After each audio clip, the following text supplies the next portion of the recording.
அனைவருக்கும் வணக்கம். தமிழ் தேசிய பேரியக்கத்தினுடைய தலைவர் ஐயா மணியரசன் அவர்கள் நேற்று ஒரு அறிக்கை ஒன்று கொடுத்துருக்காங்க. அதே போல இங்கிட்டு இந்திய தேசிய லீக் கட்சியினுடைய மாநில தலைவர் அண்ணன் தடா ரஹீம் அவர்கள் அவர்களும் ஒரு செய்தியை வெளியிட்டிருக்காங்க. ரெண்டு செய்திகளையும் பார்க்கும்போது ஒன்றுக்கு பின் இன்னொன்று முரணாவே இருக்கு. அதை பற்றி தெளிவாக ஆனந்தன் டாக்ஸ் வலைவலியில் பார்ப்போம். முதலாவதாக அண்ணன் தடா ரஹீம் அவர்கள் என்ன பண்ணியிருக்காங்க அப்படின்னு பார்த்தீங்கன்னா, அதாவது இந்திய தேசிய லீக் கட்சி, அந்த கட்சி தமிழ் தேசியத்தில் வேல்முருகன் அண்ணன் அவர்கள் தலைமையிலான கூட்டணிக்கு அவங்க ஆதரவு தெரிவிச்சிருக்காங்க. இது வரைக்கும் தொடர்ச்சியாக பார்த்தீங்கன்னா மேடைகளில் அண்ணன் சீமான் அவர்களுக்கு, தமிழ் தேசியத்தினுடைய அடையாளமாக இருக்கக்கூடிய அண்ணன் சீமான் அவர்களுக்கு நாம் தமிழர் கட்சிக்கு ஆதரவாக பல மேடைகளில் நாம் தமிழர் கட்சி மேடைகள்லேயே பேசியிருக்கிறாரு அண்ணன் தடா ரஹீம் அவர்கள். இப்போ திடீர்னு என்ன இதை விட்டுட்டு தேர்தல் வந்த உடனே தேர்தலில் நிற்க போகிறாங்களா நிற்கலையா என்ன பண்ண போகிறாங்கன்னு தெரியாமல் இருக்கக்கூடிய வேல்முருகன் அவர்களுடைய கட்சிக்கு தங்கள் கட்சி ஆதரவு அப்படி சொல்லி போயிருக்கிறத எப்படி பார்க்குறதுன்னு தெரியல. தமிழ் தேசிய உணர்வாளர்கள்லாம் ரொம்ப ஒரு கடும் கோபத்தில் இருக்காங்க. அதற்கு அண்ணன் தடா ரஹீம் அவர்கள் என்ன பதில் சொல்றாங்க அப்படின்னு பார்த்தீங்கன்னா, பிராமண கடப்பாறையை எடுத்துட்டு திராவிடத்தை சீமான் பேத்துருவேன்னு சொல்லி சொல்றதை எங்களால் ஏத்துக்கிற முடியல. ஐயா பெரியார் அவர்களை இஸ்லாமிய பெண்களை வச்சு பேச விடுறாரு அண்ணன் சீமான் அவர்கள் அப்படிங்கிற மாதிரி அவரோட தரப்புல சில இடங்கள்ல அவர் ஊடகங்களுக்கு பேட்டி கொடுக்கும்போது பேசியிருக்கிறாரு. இப்போ நம்ம என்னன்னா, அண்ணன் சீமான் அவர்களை இவ்வளவுதான் இவர் தடா ரஹீம் அவர்கள் புரிஞ்சுக்கிட்டாரா? இவ்வளவு நாளா டிராவல் பண்ண அவருக்கு தெரியாதா?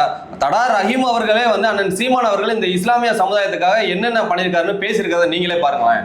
எங்கெல்லாம் பாதிக்கப்படுகின்றோமோ அங்கெல்லாம் முதல் குரலாக கொடுப்பவர் அண்ணன் சீமான் அவர்கள்.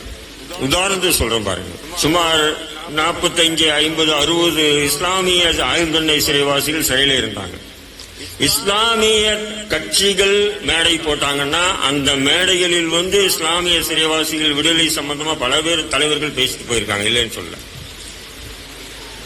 ஆனால் நாம் தமிழ் கட்சி மட்டும்தான், அந்த கட்சியே சுமார் 5 இடங்களில் தமிழ்நாடு பெரிய அளவிற்கு மேடை போட்டு அந்த இஸ்லாமிய சிறைவாசிகள் விஷயத்தில் மிகப்பெரிய அளவுக்கு பொது தளத்தில் பேசு பொருளாக்கிச்சுன்னா அது அண்ணன் சீமான் அவர்களால் தான் முடியும், வேற யாரும் இல்லை.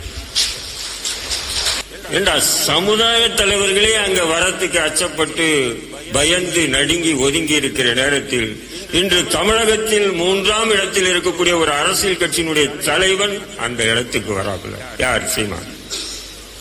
என்ன பண்றாரு? இது என் தந்தைக்கு நான் ஆற்றும் கடமை என்று கூறுகிறேன். அப்ப இதெல்லாம் நாம தட்டிவிட முடியுமா? வேற எந்த அரசியல் கட்சி தலைவர் சொல்றாரு? இதெல்லாம் நான் சொல்லலைங்க. இதை எல்லாமே தடா ரஹீம் அண்ணன் அவர்கள் தான் பேசியிருக்காங்க. இப்படி பேசினா தடா ரஹீம் அண்ணன் அவர்கள் எப்படி இப்போ ஆதரவு தெரிவிக்காம இப்படி மாத்தி பேச முடியுது? தேர்தல் வந்துட்டா ஒரு நிலைப்பாடு, தேர்தல் மித்த நேரங்கள்லாம் ஒரு நிலைப்பாடா? அலனி பாப்பா அவர்களே சொன்னதாக, அல்லாஹ் என்று அழைப்பதற்கு முன்னாடி நான் அம்மா என்று அழைத்தவர்கள் தான் பூர்வகுடி இஸ்லாமியர்கள் அப்படின்னு சொல்லி பேசியிருக்கிறாங்க இல்லையா? இதெல்லாம் எடுத்து ஒவ்வொரு மேடையிலும் பேசக்கூடியவங்க இஸ்லாமியர்கள்னாவே தமிழர்கள் அப்படிங்கிற நிலைப்பாடுல தான் நம்ம எல்லாரும் பார்க்கிறோம். ஓர்மையா நம்ம இஸ்லாமியர்கள் வேற, கிறிஸ்தவர்கள் வேற, இந்துக்கள் வேற அப்படிலாம் நாம் தமிழ் கட்சி ஒருபோதும் பிரிச்சு பார்க்கறது இல்லை.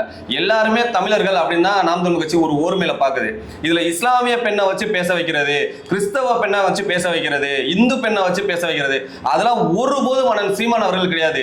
சீமான் அண்ணன் முதல்ல யாரையுமே இதை போய் நீ பேசுடா, இதை போய் நீ செய்டா அப்படின்னு சொல்லக்கூடியவர் கிடையாது. அவருக்கு என்ன தோணுதோ அவர் பேசிடுவாரு. அவரை உள்வாங்கக்கூடிய தம்பிமார்கள் தங்கச்சிமார்கள் தான் என்ன பண்றோம் அப்படின்னா, அந்த கருத்தை எடுத்து மக்கள்கிட்ட நாங்க தான் எங்களுக்கு பிடிச்சிருக்கு அதை எடுத்து நாங்க பரப்புறோம். அது போலதான் தாரிகா சல்மான் அவர்கள் பெரியார் அவர்களை பேசினதுதான்.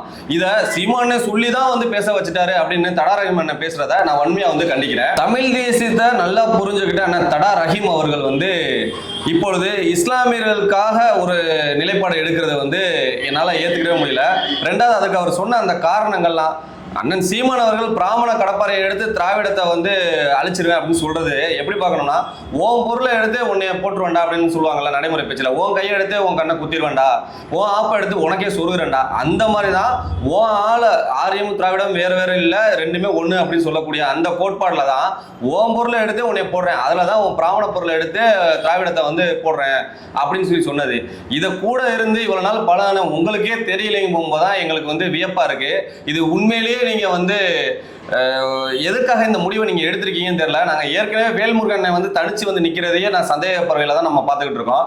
இதுல நீங்க போய் இப்ப அவருக்கு ஆதரவு தெரிவிக்கிறீங்கன்னா சீமான் அண்ணன் வந்து ஒருபோதும் இஸ்லாமிய மக்கள்கிட்ட வந்து நன்மதிப்பை பெற்றக்கூடாது அப்படிங்கிற ஒரே காரணத்துக்காக இது போல வேலைகள் பாக்குறீங்களா என்னன்னு தெரியல. இப்படிப்பட்ட இந்த சூழ்நிலைக்கு மத்தியில ஐயா மணியரசன் அவர்கள் மிக தெளிவா வந்து நாம் தமிழர் கட்சிக்கு ஆதரவு தெரிவிக்கிறேன். அதாவது தமிழ் தேசிய பேரியக்கம் வந்து நாம் தமிழர் கட்சிக்கு ஆதரவு தெரிவிக்குது. தமிழர்களாகிய தமிழ் உணர்வாளர்கள் எல்லாருமே வந்து நாம் தமிழர் கட்சியின் விவசாய சின்னத்துக்கு வந்து நீங்க வாக்கு செலுத்தணும் அப்படின்னு சொல்லி ஐயா வந்து வேண்டுகோள் விட்டுருக்காங்க. அதற்கு வந்து ஒரு மடலாவே அண்ணன் வந்து வைரமுத்து அவர்கள் பேசின அந்த விஷயங்களை எடுத்து அதன் மூலியமா வந்து தமிழ் மக்களுக்கு எப்படி சொல்லணும் அப்படிங்கிற விஷயத்தை தெளிவா அறிக்கை கொடுத்துருக்காங்க. இதுவரைக்கும் எனக்கே ஒரு எண்ணம் இருந்துச்சு. இதற்கு முன்னாடி உள்ள அரசியல்லாம் பார்ப்போம், நம்ம மூத்தவர் அண்ணன் தமிழ் தேசியத்தை பற்றி தெளிவாக பேசக்கூடிய ஐயா அவர்கள் அண்ணன் சீமா அவர்களோட பல மேடைகளில் நின்றுருக்காரு, பல போராட்ட காலத்தில் நின்றுருக்காரு. ஆனால் தேர்தல்னு வந்துட்டா ஐயா வந்து ஆதரவு தெரிவிக்க மாட்டேங்கிறாருங்கிற ஒரு வருத்தம் வந்து எனக்குள்ள இருந்துச்சு. இதே போல உங்களை எல்லாருக்குமே இருந்திருந்திருக்கலாம். ஒவ்வொரு தேர்தல் அப்பையும் ஐயா வந்து மௌனம் காப்பாங்க. நாம் தமிழர் கட்சிக்கு வந்து வாக்கு செலுத்துங்க அப்படின்னு சொல்ல மாட்டாங்க. ஐயா வேணா வந்து வாக்கு அரசியல் வந்து வெறுத்திருக்கலாம், ஆனா ஏன் ஐயா ஒரு வார்த்தை சொல்லலாமே அப்படின்ட்டு எங்களுக்கெல்லாம் வந்து முன்னாடி நானே நிறைய நண்பர்கள்ட்ட எல்லாம் பேசியிருக்கேன். இதே போல உங்களை எல்லாருக்குமே தோடி இருக்குன்னு வச்சுங்களேன். ஆனா இந்த தேர்தலில் என்ன ஆனாலும் பரவாயில்ல, தம்பி சீமான் அவர்களுக்கு நம்ம உறுதுணையா நிக்கிறோம் அப்படின்னு ஐயா முடிவெடுத்து அவங்க அறிக்கையில வந்து தெளிவா கொடுத்துருக்காங்க. ஐயா அவர்களுக்கு முதல்ல நன்றியை தெரிவிச்சுக்குவோம். குறிப்பா இப்ப வந்து நடக்கக்கூடியது ஒன்னே ஒண்ணுதாங்க. ஒவ்வொருத்தவங்களுக்கும் அதாவது பிரச்சனைகள் வரும்போது, தன் சார்ந்து வழக்குகள் வரும்போது, தன் சார்ந்த பிரச்சனைகள் வந்து திமுக அரசு வந்து அழுத்தம் கொடுக்கும் போகும்போது அப்பெல்லாம் வந்து அண்ணன் சீமான் அவர்கள் வந்து தேவைன்னு நினைக்கக்கூடிய இந்த தலைவர்கள், அண்ணன் ஏர்போர்ட் மூர்த்தி அவர்களாக இருக்கட்டும், இப்போ அண்ணன் தடா ரஹீமா இருக்கட்டும், அப்புறம் இவர் சவுக் சங்கரா இருக்கட்டும், இப்படி ஏகப்பட்ட பேர் வந்து அவர்களுக்கு பிரச்சனை வரும்போது அண்ணன் சீமான் அவர்கள் வரணும்னு நினைக்கிறாங்க.